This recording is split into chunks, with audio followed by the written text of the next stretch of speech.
Bien, Listo. bueno, pues buenas noches a todos. Muchas gracias por nuevamente estar con nosotros en un episodio más de Endocrinamente.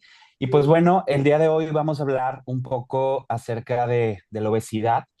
Realmente esta es la primera parte. Quisiéramos hablar un poquito más, pero la realidad de las cosas es que es un tema bastante extenso. Creo que también son muchas las dudas de las personas acerca de este tema. Entonces, vamos a ir dividiendo a este tema en varias secciones. El día de hoy vamos a hablar un poquito acerca del diagnóstico, de las generalidades, de mitos incluso. Y pues bueno, vamos a empezar un poquito acerca de la definición o de cómo podemos describir a la obesidad actualmente.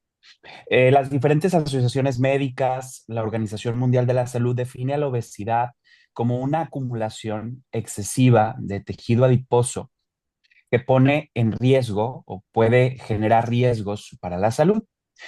La clasificación o para hacer el diagnóstico de obesidad en sí, de una manera muy sencilla, que nosotros la podemos hacer en consulta, es en base al índice de masa corporal, que básicamente es una relación entre el peso y la estatura de una persona. Vamos a definir como sobrepeso, como un índice de masa corporal de 25 a 29,9, como obesidad a partir de un índice de masa corporal de 30, y la obesidad se clasifica en obesidad grado uno si el índice de masa corporal es de 30 a 34,9, de 35 a 39,9 obesidad grado 2 y a partir de 40 obesidad grado 3. Sin embargo, el índice de masa corporal, cabe mencionar que solamente es una manera de definir exceso de peso, nos habla del tamaño de una persona, pero no nos habla el estado de salud de esa persona.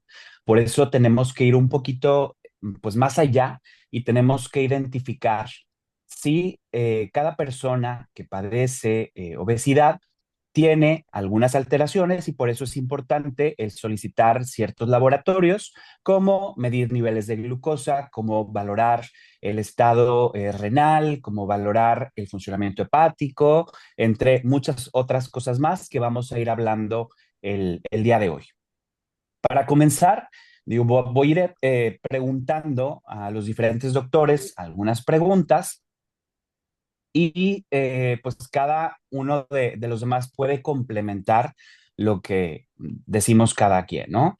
Pero para comenzar, quiero preguntarle a Mauricio acerca de las causas de obesidad. ¿Cuáles son las causas de obesidad, Mauricio?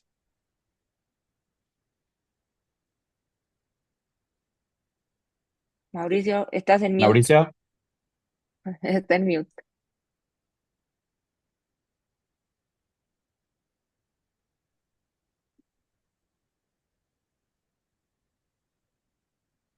Alguien dígale que esté en Mauricio. mute.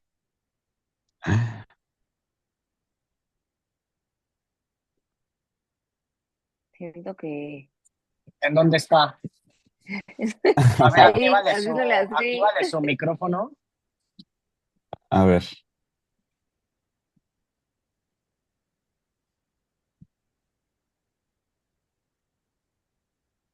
¿tú lo puedes activar, Juan Ramón? A ver, ¿dónde está? Te hice igual coanfitrión para que puedas. ¿Cómo está él? A ver. No lo veo. Ya estoy aquí. Oh, sí. Ah, Listo. ya, Sí, ya. ya está. Muy bien. Ahora sí, háblanos, Mauricio, acerca de Sí, las no, pues causas. no me dejaban hablar. ¿Qué pasó? Este, la verdad es que es una pregunta muy compleja porque la obesidad, como bien la definiste, puede tener causas distintas en cada persona, ¿no?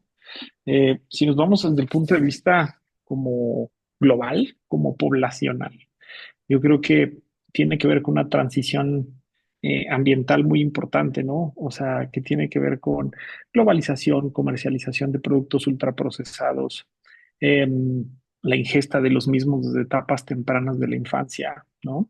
Yo les comento a algunos pacientes que ahí se nos metieron muy duro los productos ultraprocesados porque, bueno, todo papá, mamá le gusta ver a su hijo comer y pues los niños tienen ciclos de crecimiento en los cuales disminuyen su tasa de consumo de alimentos. Y bueno, empezaron a vender muchos productos ultraprocesados que los niños ingieren independientemente de su hambre, ¿no? Solamente porque son hiperpalatables. Entonces empezó el consumo de productos muy azucarados de etapas tempranas. Se empezó a comercializar comida ultraprocesada con ingredientes pues tóxicos, ¿no? Que dejan de utilizar azúcar para meter jarabe de maíz alto en fructosa. Cada vez escalan más la textura de los alimentos. Entonces, es muy agresiva también la mercadotecnia con los niños, con la población en general. Y pues empiezan a alimentar la parte del cerebro que no come ¿cómo decirlo? Pues por fisiología, ¿no? Cuando tú te deprivas de nutrientes, hay un área de tu cerebro que te los pide y ese es el hambre normal, pero pues también tenemos otra parte del cerebro que come reactivamente, con emociones, con placer por texturas, por sabores. Y esa parte es la que está más alimentada precisamente por este subtipo de alimentos que ha incrementado mucho su consumo. Y bueno, también tiene que ver con una transición de que eh, cada vez es menos seguro caminar en la calle, moverse en bicicleta es algo muy difícil y más ahorita con las lluvias. Pasamos la mayor parte del tiempo con trabajos sedentarios, sentados. Antes el trabajo era muchísimo más físico. Son jornadas laborales muy largas y viene la transición epidemiológica. ¿Qué quiero decir con eso? Que empieza a explotar a partir de 1980 más o menos la cantidad de obesidad que hay en el mundo y las mamás empiezan a embarazar ahora con sobrepeso y con obesidad y eso pues incrementa 3, 4 veces el riesgo de que el niño que tengan vaya a padecer también obesidad y un niño de 3 años que está en las percentiles más altas tiene 90-95% de probabilidades de vivir y morir con obesidad para siempre, ¿no? O sea, si eres un infante con obesidad, pues ya como que epidemiológicamente tus genes y todo el ambiente se va marcando. Entonces, pues creo que esa transición fue la que más influyó en la parte externa pero individualmente, así cuando nosotros valoramos un paciente en cada consultorio, tú te vas a dar cuenta que no todas las personas suben de peso por lo mismo. O sea, no necesitas comer mucho, no necesitas llenarte de helado, llenarte de pizza, llenarte para subir de peso. O sea, simplemente a veces ni siquiera lo perciben, dicen, como igual que siempre, hago lo mismo que siempre y estoy subiendo de peso. Y eso tiene que ver pues con factores que cada persona las hace distintos, ¿no? Con qué amigos tienen, qué hacen para divertirse en su tiempo libre, cuáles son sus actividades de pareja, cuántos hijos tienen, que también son predictores de ganancia de peso en menopausia. Entonces, como ven, son muchísimos factores, la mayoría de ellos externos al cuerpo, porque luego buscan la respuesta, quieren buscar siempre la respuesta en su cuerpo, ¿no? Su tiroides, su cortisol, sus hormonas, su todo. Y sí, juegan un papel importante en la regulación del peso, pero esta transición tan violenta que viene desde 1980 hasta acá tiene mucho más que ver con un contexto ambiental, ¿no? Perfecto. Muy bien. Entonces, ya hablando un poquito acerca de las causas de la obesidad, Tatiana, ¿tú qué nos puedes decir acerca de los riesgos que implica la obesidad para la salud de un individuo? Bueno, entonces vamos a partir de conocer o más identificar a la obesidad entonces como una enfermedad, ¿no? La obesidad sí es una enfermedad, así. El exceso de tejido adiposo, como nos decía ahorita Mauricio, lleva a complicaciones de todo tipo. Entonces, el exceso de tejido adiposo, bueno, y como lo hemos mencionado en otros videos que hemos hecho, el tejido adiposo es un órgano como tal. Y cuando subimos de peso, entendemos que este tejido adiposo está enfermo. Es un tejido o es un órgano enfermo. Y yo como lo explico en la consulta es, cuando nosotros subimos de peso, no es que necesariamente hagas más adipocitos, o sea, las células de la grasa. Esta célula de la grasa, más bien, este adipocito se llena mucho de grasa, o es de una gota de grasa, por decirlo de una manera muy coloquial, una gota de grasa que lo llena más y el núcleo de la célula como que incluso se ve apachurrado así como sobre o contra la membrana de la célula. Los adipocitos con más grasa son adipocitos enfermos. Y la forma en la que tiene el cuerpo, o más bien el tejido adiposo, de avisarle al cuerpo que algo anda mal, es por medio de citocinas inflamatorias, o sea, de moléculas malas. la forma que tiene el adipocito de decirle al cuerpo, oye, algo está pasando y no me estoy sintiendo bien, es liberando estas moléculas. Estas moléculas inflamatorias son la mamá básicamente de todos los males. Estas moléculas llevan a las complicaciones de la obesidad. Clásicamente es diabetes, ¿no? La obesidad casi siempre es, bueno, no casi siempre, pero bueno, lleva a la diabetes, que es como la complicación más conocida e importante de la obesidad. Pero también vienen otras como hipertensión, como alteraciones en los lípidos, como colesterol y triglicéridos, enfermedad de las arterias, como de las arterias del corazón, arterias grandes del tórax, como la aorta, arterias de las piernas, de los brazos, en fin. Y creo que una de las más importantes es el hígado graso. Actualmente el hígado graso es una pandemia también de salud, que la primera causa de hígado graso, que es clásicamente le decimos hígado graso, le decían hígado graso no alcohólico, y el nombre ha ido modificándose hasta que es un hígado metabólico no asociado o asociado a enfermedad por exceso de adiposidad. En fin, el nombre no importa, es hígado graso. Y este hígado graso además predispone a tener cirrosis, que además predispone a tener cáncer de hígado. También hay enfermedades del pulmón, como las apneas del sueño. Existe un síndrome de hipoventilación, o sea que respiramos menos porque hay tanta grasa en el abdomen que no se puede expandir correctamente el tórax a la hora de respirar, o sea, respirar cuesta más trabajo. Hay alteraciones en las articulaciones, en las rodillas, o sea, básicamente cualquier órgano del cuerpo se puede enfermar por obesidad. Hay enfermedad renal asociada simplemente a la obesidad sin ninguna otra enfermedad que puede llevar a una lesión renal y cáncer. Este es como que ya como que ahí la gente ahí sí ya voltea, porque como que el hígado graso no a nadie le causa mucho estrés más que a los endocrinos, pero el cáncer, hay 13 tipos de cáncer o más asociados a obesidad. Los más comunes son cáncer de mama, cáncer de colon y cáncer de endometrio, entre otros.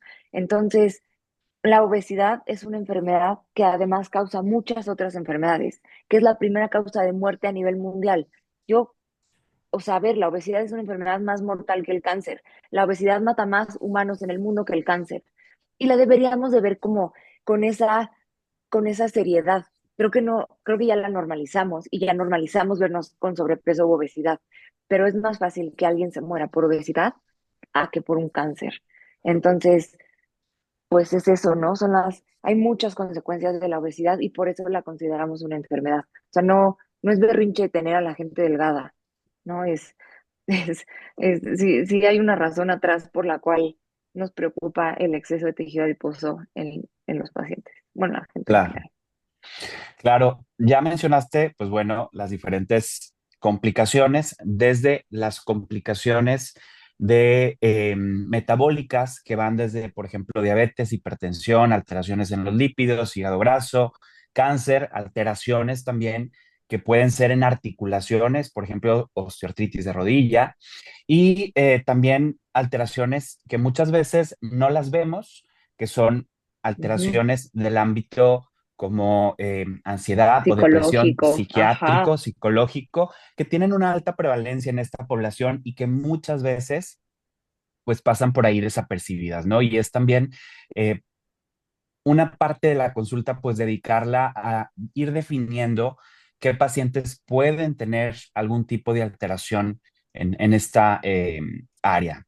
Pero bueno, te quiero preguntar a ti, Carolina, ¿es muy frecuente que cuando vemos a un paciente con sobrepeso o con obesidad, pues ya llegue y seguramente escuchó, vio un video en TikTok o le dijo la amiga, le recomendó la tía, la vecina, un tratamiento que le funcionó súper, súper bien, ¿no? Entonces, ya prácticamente llegan a la consulta y ya te dicen, quiero este tratamiento porque le funcionó muy bien a mi amiga o le funcionó muy bien, pues, a alguna otra persona.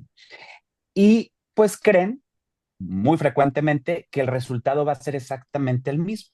Entonces, Carolina, ¿hay un tratamiento más efectivo actualmente o hay un tratamiento que sea superior a los demás? ¿O qué nos puedes comentar acerca de los tratamientos que tenemos actualmente disponibles y la eficacia? ¿O cómo definimos o decidimos dar un tratamiento a un paciente?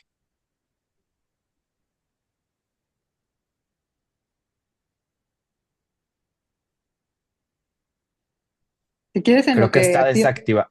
en lo que Ah, activan el micrófono, a mí me sí, gustaría comentar algo que luego también es importante. A mí me ha tocado que luego la gente, cuando les decimos es que la obesidad es una enfermedad, ¿no? Mucha gente dice, sí, es una enfermedad porque ya me dijeron todos los doctores que si no bajo de peso, me va a dar que el infarto, que el diabetes, que el ovario poliquístico y todos estos riesgos que tengo. Le digo, no, es que no me refiero a esos riesgos, ni lo estoy regañando porque le va a dar eso, ¿no? Sino porque el tener peso de más hace que la persona no pueda bajar de peso. O sea, a eso nos referimos con que el simple hecho de querer bajar de peso a veces sin ayuda es difícil. Es como tener a un paciente que tiene diabetes con la glucosa alta y no darle un tratamiento adecuado para que pueda bajar de peso. O sea, eso es la enfermedad. Justo todas las dificultades que tenemos para que el paciente pueda poder bajar de peso, ¿no?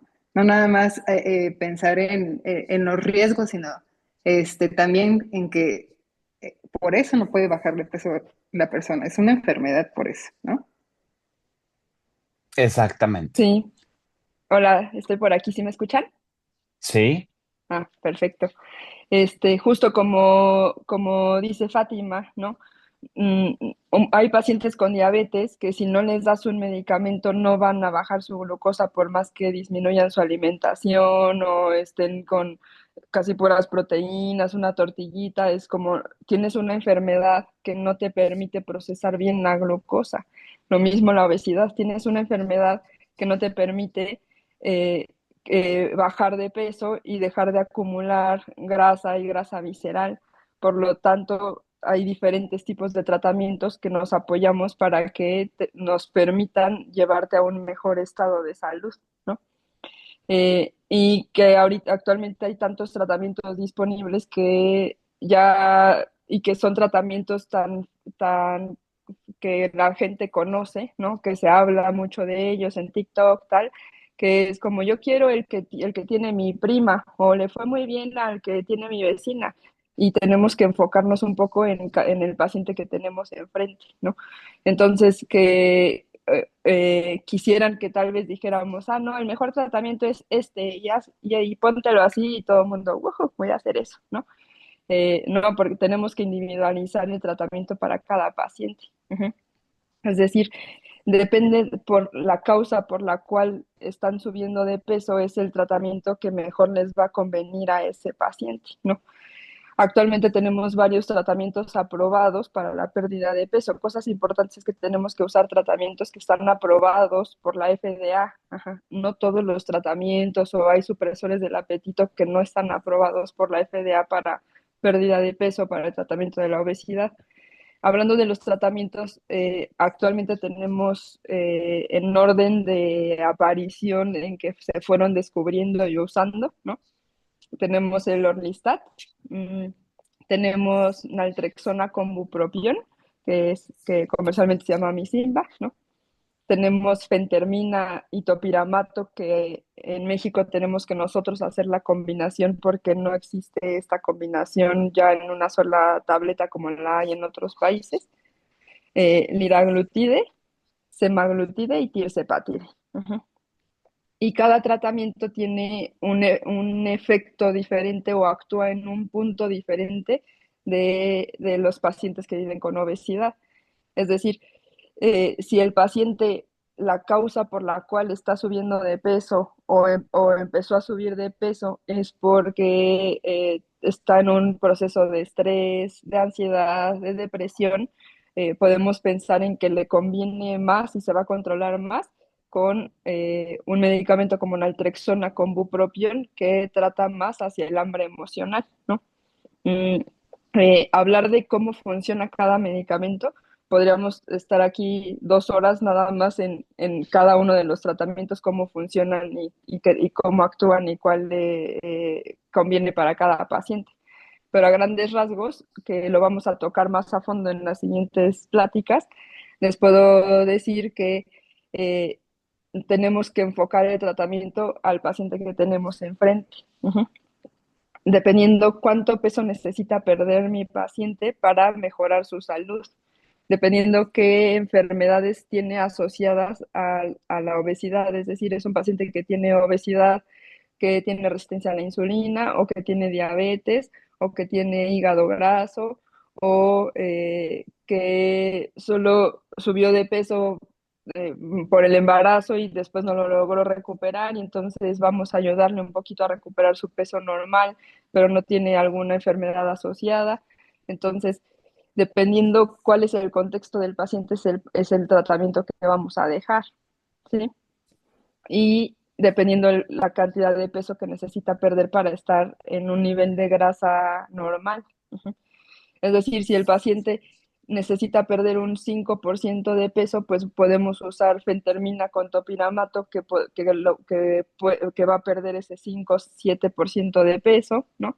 Si el paciente tiene una obesidad mayor, ¿no? Pues de acuerdo a la cantidad de grasa que tiene y necesita para mejorar su estado de salud una pérdida del 10 al 20% de pérdida de peso, pues podemos usar tirzepatide, que es el Mounjaro, ¿no?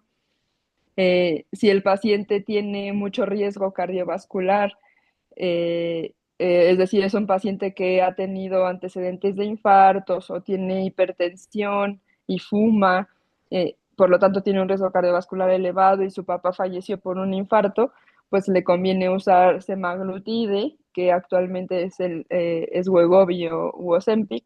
¿Por qué? Porque estos tratamientos van a actuar más a nivel cardiovascular y le va a proteger más que el paciente tenga menos riesgo de tener un infarto, ¿va? Por tal motivo es que hay muchos tratamientos, hay que individualizar al paciente que tenemos enfrente para saber cuál va a ser el mejor para ese paciente. De igual forma, siempre pensando y sabiendo que hay efectos adversos de cada medicamento, por lo tanto, hay veces que incluso podemos combinar a dosis menores dos medicamentos para que logremos mejorar al paciente sin provocarle tantos efectos adversos. Exacto, perfecto. Entonces, básicamente el tratamiento se va a individualizar según las necesidades de cada paciente. Y algo muy importante que hay que puntualizar y que es importante que las personas conozcan es que cuando hablamos de obesidad y sobre todo cuando hablamos de que un paciente con obesidad tiene ya una comorbilidad establecida, llámese diabetes, llámese hígado graso, etcétera, es importante que sepan que el tratamiento en la obesidad es un tratamiento crónico, es un tratamiento a largo plazo, no es un tratamiento de 1 o 2 meses, porque también la pérdida de peso usualmente no es tan rápida y es importante que sepan que cada persona va a responder diferente a los diferentes tratamientos que tenemos actualmente. Es decir, como respondió mi amiga, mi hermana, etcétera, no va a ser la misma respuesta que yo voy a tener. Entonces, por eso es importante que al iniciar el tratamiento acuda nuevamente a sus consultas porque ahí se va a valorar la manera en cómo vamos a ir ajustando la dosis, cambiando tratamientos, agregando tratamientos. Y es importante también comentarlo porque muchas veces la respuesta o la pregunta, mejor dicho, de los pacientes es, ¿cuándo me lo va a retirar? Y ahí entramos a la parte de una vez que ya perdió peso el paciente, cuando ya logró ese 5, 10, 15, 20% de pérdida de peso, el mantenimiento. El mantenimiento a veces se convierte en un proceso también un poco difícil. Germán, ¿qué nos puedes decir acerca de una vez que ya perdió peso el paciente, por qué es difícil el mantenimiento de esa pérdida de peso? Muy bien, Armando, muchas gracias. Y yo creo que esa es una de las preguntas clave para entender también un poco las causas y el origen de esta enfermedad, como unas causas neuroendocrinas como tal.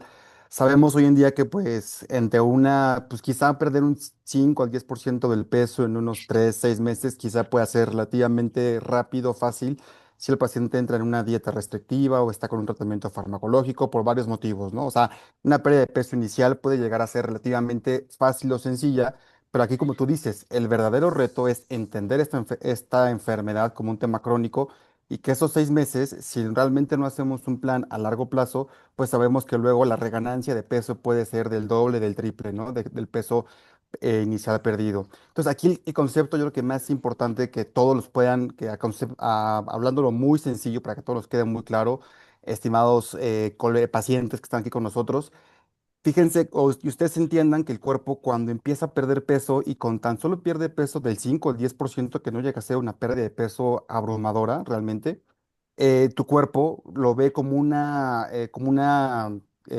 te podría decir? Una lesión, una agresión al cuerpo. Y entonces tus propias hormonas, ¿no? No es que tú no le echas ganas a tu tratamiento, a tu seguimiento, que tus propias hormonas se vuelven, digamos que a activar para reganar ese peso. Y es por eso que es aquí el entender esto como un tema crónico a largo plazo y por qué con los medicamentos que vamos a hablar en la segunda sesión, que son las incretinas principalmente, nos ayudan a regular eso.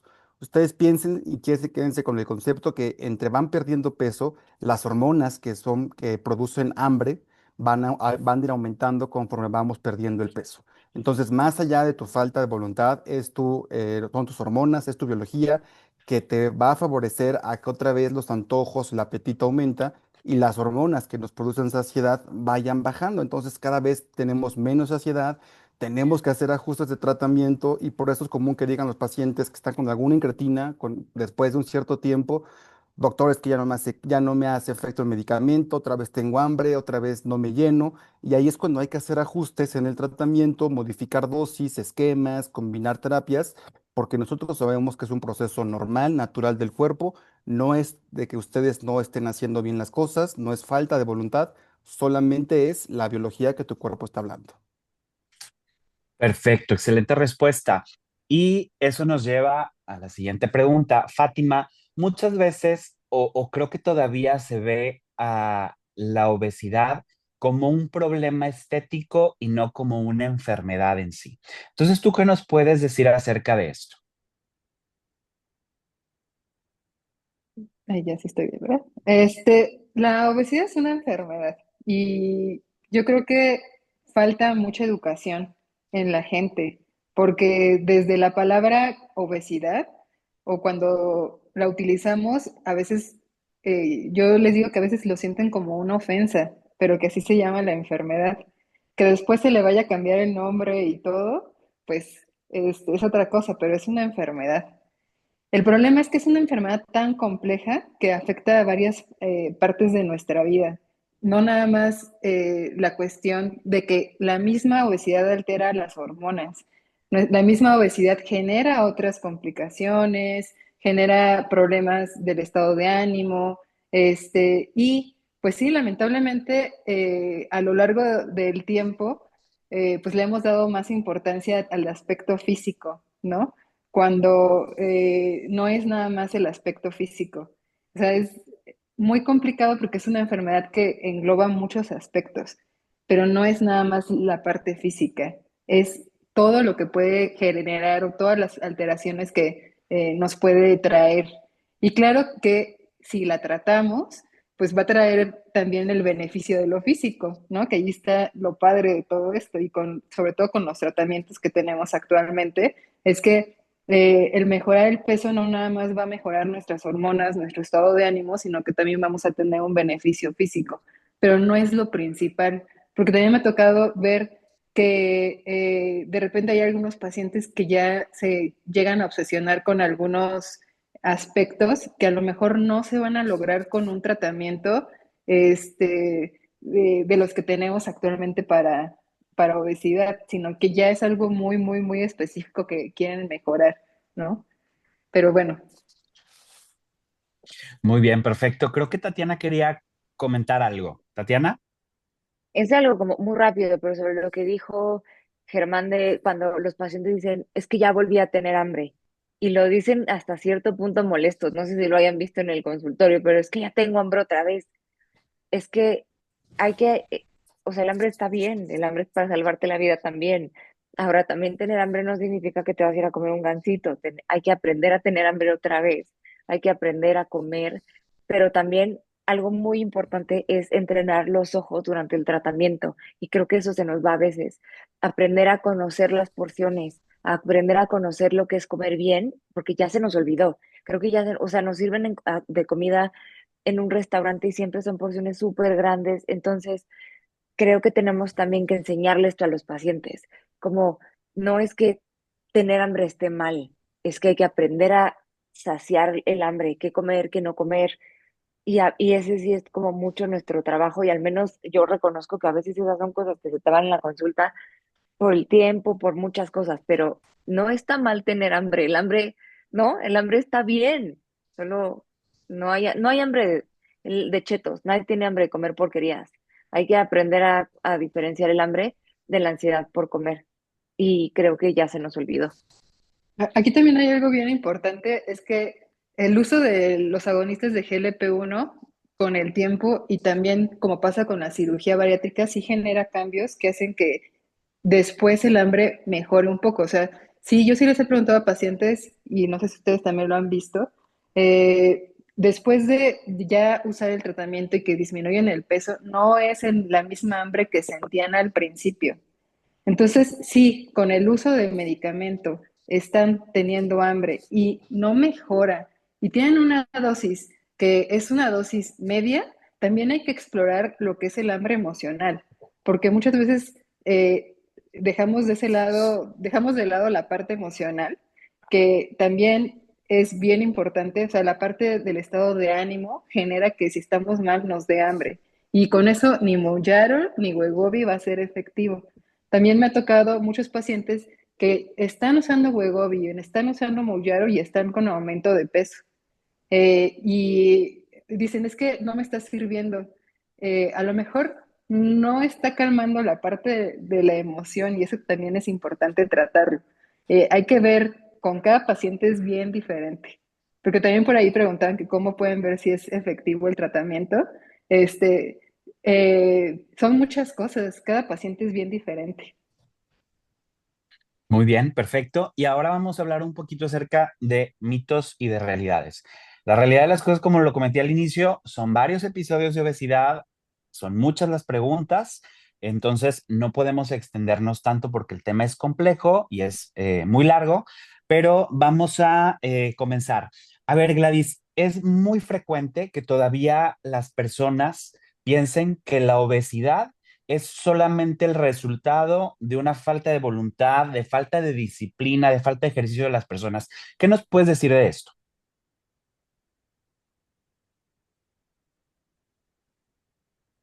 ¿Sí está Gladys? No sé si esté mute, yo A no ver, sé cómo vamos a ver. mutear a la gente. Yo tampoco. No, tú sí tienes que saber, porque creo que eres el que tiene el poder. Juan Ramón también lo Ya por tiene. lo menos a mí ya me lo Ya, activaron. A ver, hola, ya. Cora. Y si quieres, en lo que Gladys se activa, me gustaría concretar un puntito que creo que resume mucho lo que han dicho Fátima, Carolina, y Tatiana. Y es que nosotros manejamos el concepto de los fenotipos, ¿no? Que no hay un solo tipo de obesidad, sino diferentes tipos de obesidades. Y uno de los fenotipos es precisamente el comedor emocional, y que es ahí donde, si no identificamos desde el principio bien, cuáles son los fenotipos que están predominando en nuestro paciente, pues podemos dar un tratamiento que no va a ser el efectivo, como pasa en los casos que menciona Fátima, que el GLP-1, por ejemplo, no le resuelve al paciente porque a lo mejor necesita un fármaco que vaya directamente a ese sistema, ¿no? De recompensa y de dopamina, etcétera.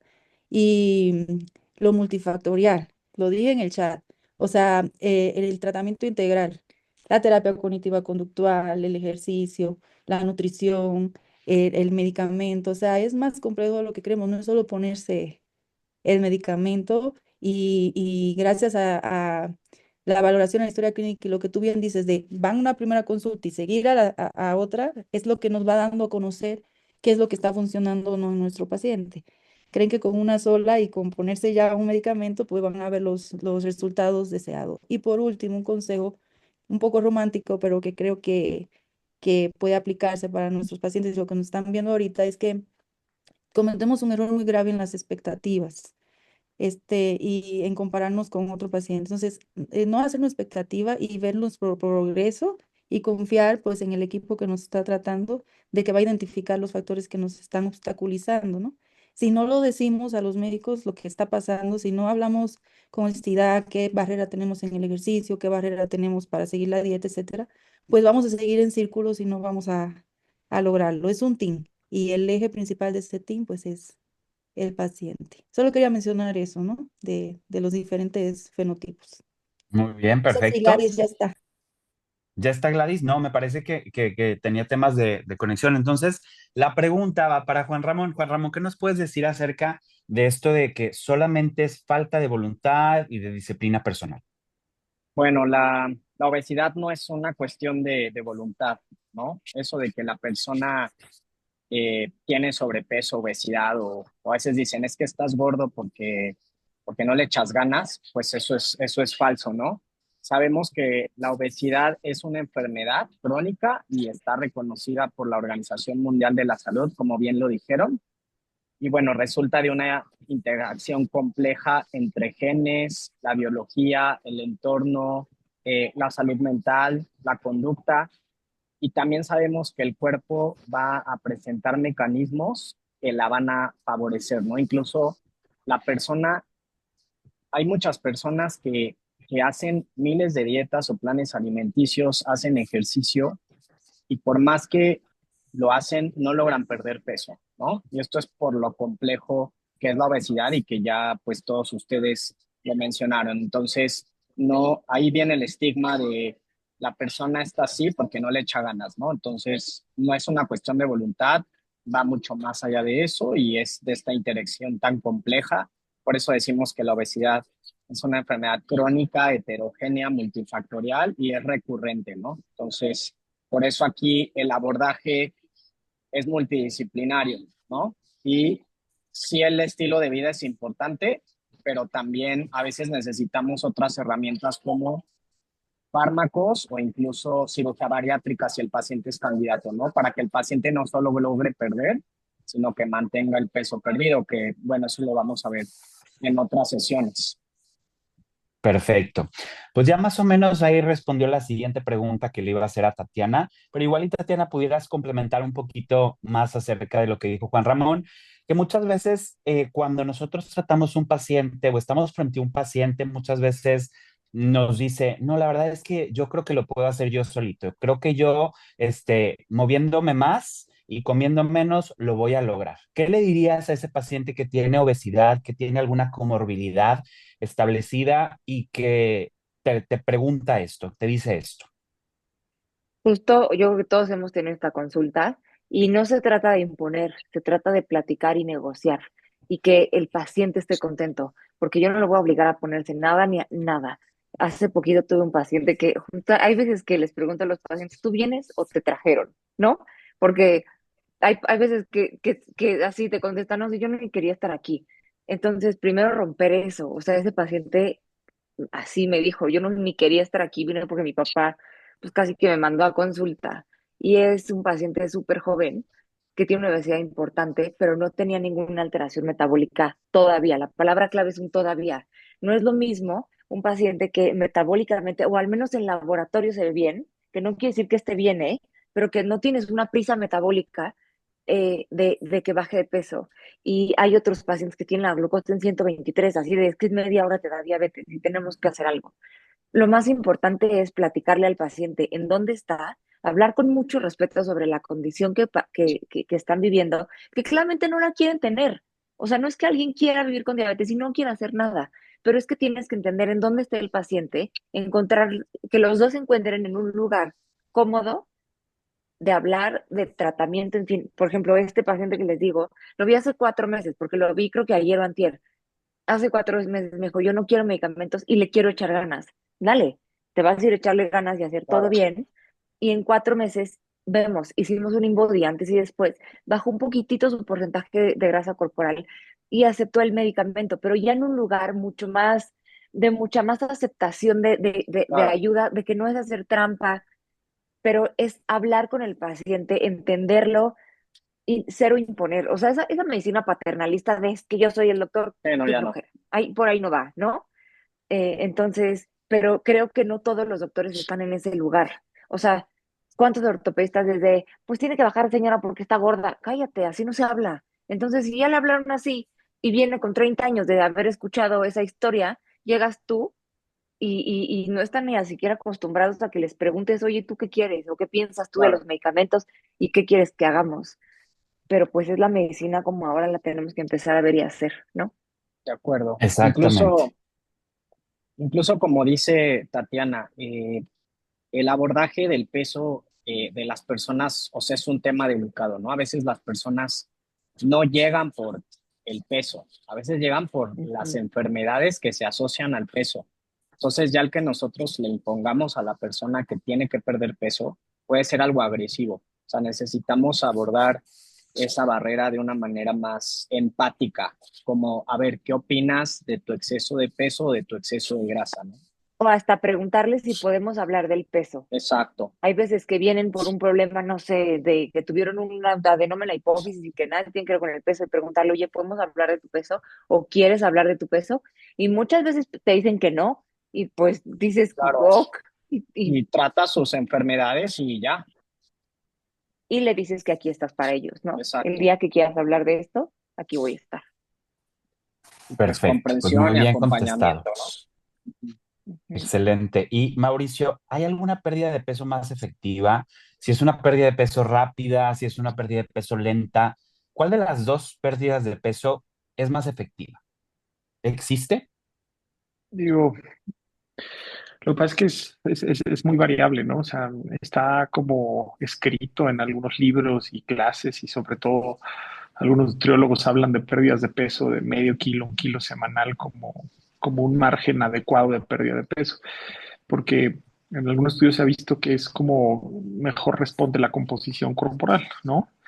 Pero la verdad es que es ver al peso como un fin y realmente lo que tú tienes que vigilar son las conductas, ¿no? O sea, pasa mucho en la consulta, ves pacientes por cierto grado de exceso de peso, obesidad, diabetes, y bueno, ellos mismos deciden quitarse todos los carbohidratos, los azúcares, son muy drásticos, ¿no? Y se avientan, no sé, por poner un número, 10 12 15 kilos en 2 o 3 meses. Y vaya, o sea, mucha gente se pone muy feliz con esas magnitudes de pérdida de peso, pero algo que yo les explico mucho era lo que decía al principio, ¿no? O sea, para que una intervención de peso sea exitosa, no se mide en la magnitud de pérdida de peso, sino en cuánto el peso perdido lograron mantener abajo, Exacto. o sea, Ujú. cuánto de eso no regresó, porque mucha gente te dice, no, pues a mí lo que más me funcionó fue, no sé, dieta cetogénica, bajé 15 kilos. Sí, sí, sí, pero a ver, o sea, al año, a los 2 años, ¿cuántos de esos 15 kilos pudiste mantener abajo? Y ya algunas personas, son pocas, ¿no? La verdad es que se han hecho estudios epidemiológicos y bueno, más del 10% del peso corporal a más de un año, menos del 10% lo logra, ¿no? O sea, la mayoría regana peso porque pues muchas de las estrategias que emplean no son sostenibles. Entonces, si son cambios adecuados, no sé, una persona, digamos, dejó de tomar alcohol, está yendo a una asesoría nutricional adecuada, está poniendo más atención a lo que come, está más estructurado, empezó a hacer actividad física y esa persona está perdiendo un peso a una tasa más rápida, o sea, más de un kilo por semana, pues no lo vas a detener. O sea, está haciendo las cosas bien, está haciendo cosas que son sostenibles, está haciendo cosas que son saludables. Cada quien responde distinto. Y una de las cosas más importantes es en qué etapa de la vida se presentan, ¿no? Si es su primer intento de pérdida de peso, esa gente es la que baja así, la que baja 10 kilos, 15 kilos, 20 kilos, con cambios de alimentación y ejercicio. Pero si es una persona que ha hecho mucho ciclaje de peso, o sea, que ha perdido y reganado y perdido y reganado, esa persona puede estar haciendo todo bien y va a perder una tasa mucho más lenta. Y no quiere decir que vaya mal. Entonces, para resumir, existen estándares en algunas publicaciones científicas que hablan de 0.5 kilo por semana, pero es muchísimo más importante vigilar cómo lo está haciendo, qué está haciendo, si no es una persona que científicamente se conocen como personas con contención rígida y desinhibición casual, que son esas personas todo o nada, ¿no? Que o están haciendo perfecto y dejaron hasta la última gramo de carbohidrato, o decidieron dejar la dieta y entonces le entran durísimo al alcohol, a todo lo demás. O sea, mucha gente que hace esas cosas pierde mucho peso, pero lo va a reganar y no es motivo para celebrar. O sea, yo tengo pacientes que pierden 10 kilos en 2 meses, veo esas conductas tan radicales y no es como que lo vaya a felicitar. Le voy a decir, o sea, bueno, qué bueno que perdiste peso, pero, o sea, vigila lo que estás haciendo, qué tan sostenible va a ser. O sea, todo eso es mucho más importante que el número en la báscula y la velocidad a la que vaya. Perfecto. Entonces, realmente la respuesta es muy individual. Cada paciente o cada persona responde diferente y más allá de la tendencia es vigilar cómo lo está logrando durante este proceso. Y Juan Ramón, ¿qué nos pudieras complementar acerca de establecer metas? ¿Qué opinas acerca de establecerle metas al paciente realistas o en la consulta de cuánto tiene que llegar o cuánto tiene que perder para la siguiente consulta? La verdad es que establecer metas sí es muy, muy útil y muy práctico, ¿no? Para la persona que vive con sobrepeso o obesidad, porque es una herramienta que nos va a ayudar a como a plantear sobre todo metas realistas y sostenibles, ¿no?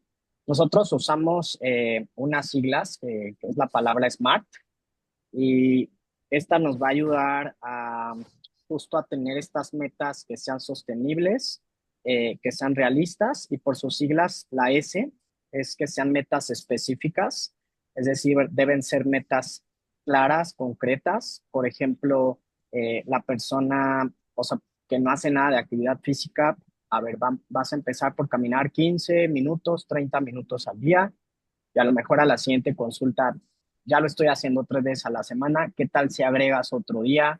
¿Qué tal si agregas algo de peso? O sea, ir agregando, ¿no? Incluso los alimentos. A ver, ya logré cambiar el refresco normal por el refresco light, ¿no? Ya es una meta realista. Entonces, creo que eso es algo importante. La otra es la M de medibles. Se debe de poder cuantificar el avance de la persona. Por ejemplo, eh, metas de qué resultados o qué logros se está teniendo, ¿no? No solo en el peso, sino a lo mejor en sus análisis. La glucosa mejoró. Date cuenta que las enzimas de tu hígado van mejor, tu presión está mejorando. Entonces, esos son resultados que podemos ver con el paciente. La A, que es de achievable o alcanzable, son metas posibles según la realidad de cada persona, ¿no? No es la misma realidad para todas las personas. Hay que evitar objetivos extremos, como bien lo decía Mauricio, ¿no? Necesitas bajar 10 kilos en 3 meses, porque si algún nutriólogo o cualquier médico te dice tienes que bajar esto, con este medicamento vas a bajar tanto en un mes, 2, 3 meses, huye. O sea, eso no es realista. Ningún paciente va a perder peso igual y ningún paciente lo va a mantener igual, ¿no? Entonces, eso es importante, que sean metas alcanzables y de acuerdo a cada persona. La R, que es de relevantes, que tengan impacto en la salud y en la motivación de la persona. Por ejemplo, como les dije, mejorar la glucosa, la presión arterial, el movimiento. Y la T, que es en inglés es time bound, es decir, un tiempo definido y poner un plazo para dar seguimiento y mantener el compromiso, ¿no?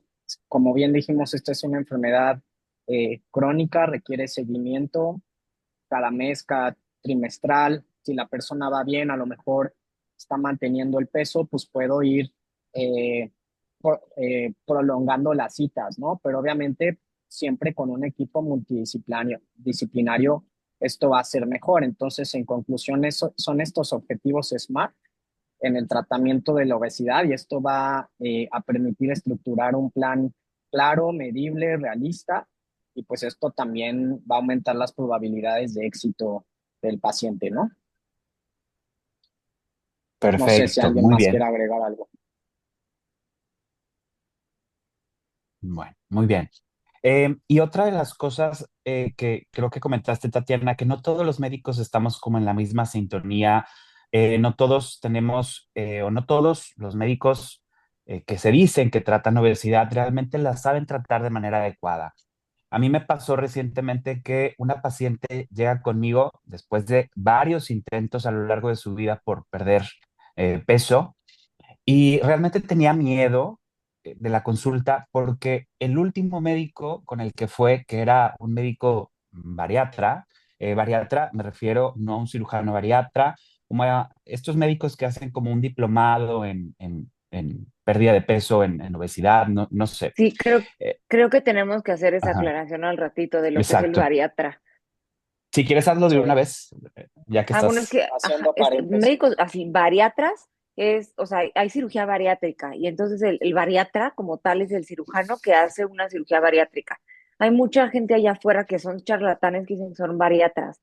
Sinceramente es gente que no tiene necesariamente más bien no tiene pues las credenciales para tratar obesidad y son estas recetas espantosas que vemos de 800 medicamentos y anorexigénicos y en fin, Hormonas. yo le digo a los pacientes, si el de que te quiere bajar de peso te dice que es médico bariatra, huye, ahí no es. O sea, es la Claro. medicina funcional de la obesidad, ¿no? El médico bariatra solo que opere y te ofrezca una cirugía bariátrica, entonces sí, pero así, fui con mi bariatra. No, no, ahí no Exacto, es. Sí. Que exacto. bueno, Entonces a mí ahora me pasó, ajá, que ahora hay di, médicos Juan. generales que hacen entrenamiento en obesidad. No es como tal una especialidad, ¿no?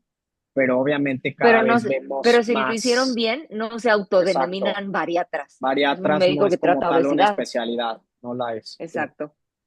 Ujú. Exacto. Entonces a mí me pasó que fue una paciente con un médico que se dice bariatra y pues bueno, le sacó como una réplica del tejido adiposo como de, no sé, 5 o 6 kilos y se lo puso enfrente y le dijo, mira, toda esta grasa es la que tienes ahí. Y eso va a la siguiente pregunta, Coralis, acerca del estigma, de la discriminación. ¿Eso realmente ayuda a los pacientes? ¿Eso realmente ayuda a que pierdan más peso, a estimularlos más? Todo lo contrario. El estigma y la discriminación en los pacientes con obesidad, lo único que logran es que el paciente no quiera buscar ayuda, le dé vergüenza, le dé miedo acudir al médico, porque lamentablemente vemos, como bien dices en el ejemplo que mencionas de este médico bariatra, que el mayor grado de estigma y de discriminación está en el sector salud, ¿no? En las personas que nos dedicamos a cuidar de la salud de los pacientes, y eso hace que el paciente pues se aleje al contrario, en vez de motivarse, evite buscar ayuda, porque le da vergüenza y no quiere ser juzgado.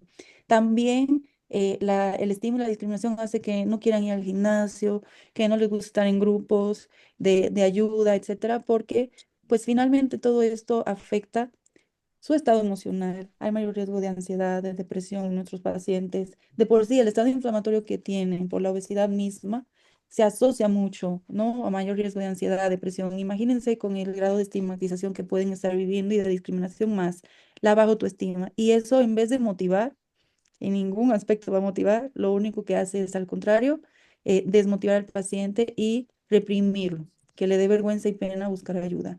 Lo ideal es que el paciente encuentre un entorno sin juicios, sin prejuicios, empático. Esto es lo que más va a ayudar a los pacientes a que sí continúen y tengan un apego. Les puedo poner un ejemplo. Hay una amiguita que yo tengo que tiene obesidad, diabetes, que incluso requiere insulina, porque en el Seguro Social eso es lo que le dan. Lo ideal sería que le dieran GLP-1, ¿verdad? Pero no. O sea, con muchas comorbilidades asociadas y complicaciones por la obesidad. Y por fin se motiva a buscar ayuda, a empezar a hacer ejercicio poco a poco, obviamente, y gradual. Y ella misma me contó, el día que llegué al gimnasio, vi la gente adentro y yo misma dije, no, ¿qué hago aquí? Me voy, ¿no? Y se iba a devolver. Y si no es porque el coach que tenía asignado la ve y le dice por WhatsApp, te vi, no te vayas. Y se anima a entrar, no iba a entrar por el temor a eso, a que lo observen, a que lo critiquen, a que lo juzguen, ¿no? Y esa misma paciente, por ejemplo, me cuenta un día que no pudo ir el coach, que ella se decidió a como quiera entrar y hacer su rutina que ya tenía asignada. Se le acercaron unas personas y lo hicieron incluso con buena fe, como para decirle, no lo estás haciendo bien, tienes que levantar así la pesa. Y se puso a llorar y salió corriendo.